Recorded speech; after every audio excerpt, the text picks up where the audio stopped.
Rain tapped gently on the roof of the small wooden cabin as twilight sank into the alien forest. The air smelled of damp earth and leaves.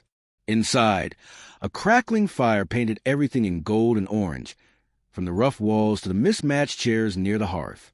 Lyra stood in the doorway, dripping wet. Her scales glistened under flickering light, tiny rivulets running down her arms.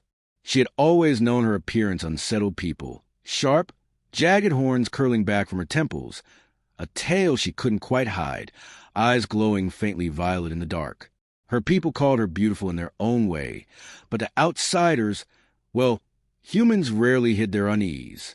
This human didn't seem to notice. He was kneeling near the fire, stacking fresh logs, his worn jacket thrown over a chair. When he looked up, the warmth of his smile nearly made her freeze in place. "Looks like the storm caught you, too," he said casually, as if it was the most ordinary thing in the world to see someone like her at his doorstep. Lyra shifted awkwardly, clutching the edges of her soaked cloak tighter. "I didn't mean to intrude." The rain started too suddenly.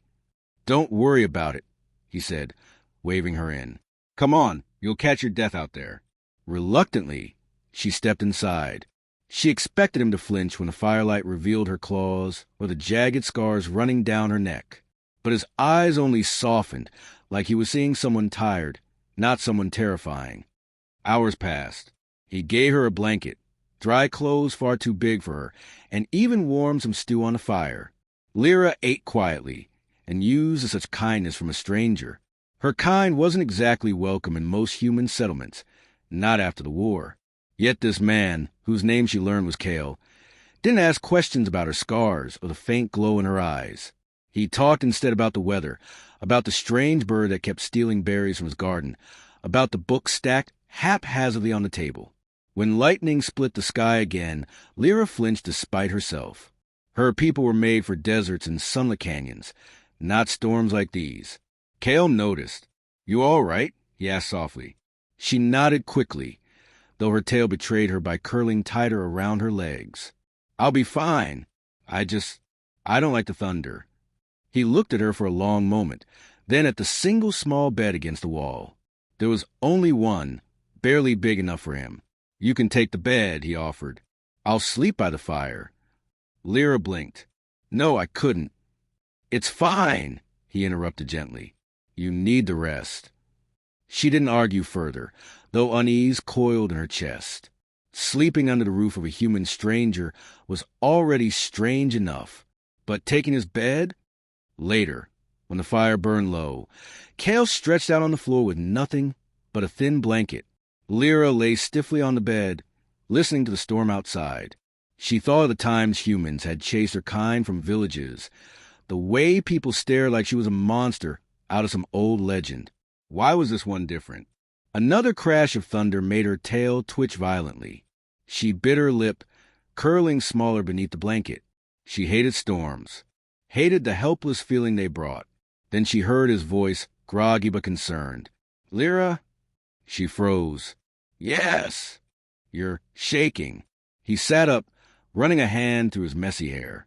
"Do you want me to, keep the fire going? Would that help?" She hesitated, then blurted softly, "Could you stay?" The words escaped before she could stop them. Kale blinked in surprise, but didn't tease her. He grabbed his blanket and moved slowly, giving her time to protest if she wanted.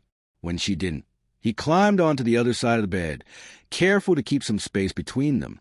Lyra's heart pounded so loudly she was sure he could hear it. They lay in silence, the storm raging outside.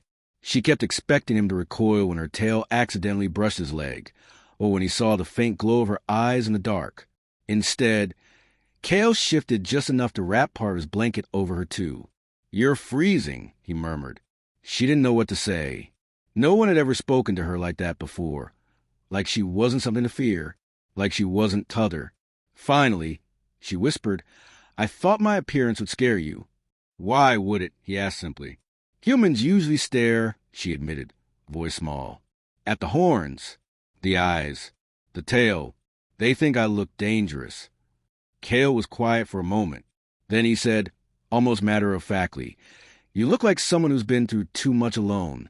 That's all I see. Her chest tightened. She turned slightly to look at him, studying the lines of his face in the faint light. He meant it. As the storm dragged on, exhaustion finally pulled at her. She felt the warmth of him beside her, steady and calm, nothing like the chaos outside. "Kale," she murmured drowsily. "Yeah, thank you." He smiled faintly, though she didn't see it. "Get some sleep, Lyra." For the first time in years, she did, without fear, without nightmares. Just the steady sound of rain and the warmth of someone who didn't see her as a monster. Morning sunlight spilled through the window, painting the cabin in pale gold. The storm was gone. Lyra woke slowly, realizing with a jolt that sometime in the night she had curled closer to him. Her tail was draped across his legs, his arm resting lightly over her shoulders as if they had known each other for years instead of hours. She froze, expecting to wake and pull away in disgust. But Kale stirred, blinking sleepily, and only gave her a small, warm smile. "Morning." "Morning," she whispered, embarrassed, starting to move away. He didn't stop her, but he didn't look uncomfortable either.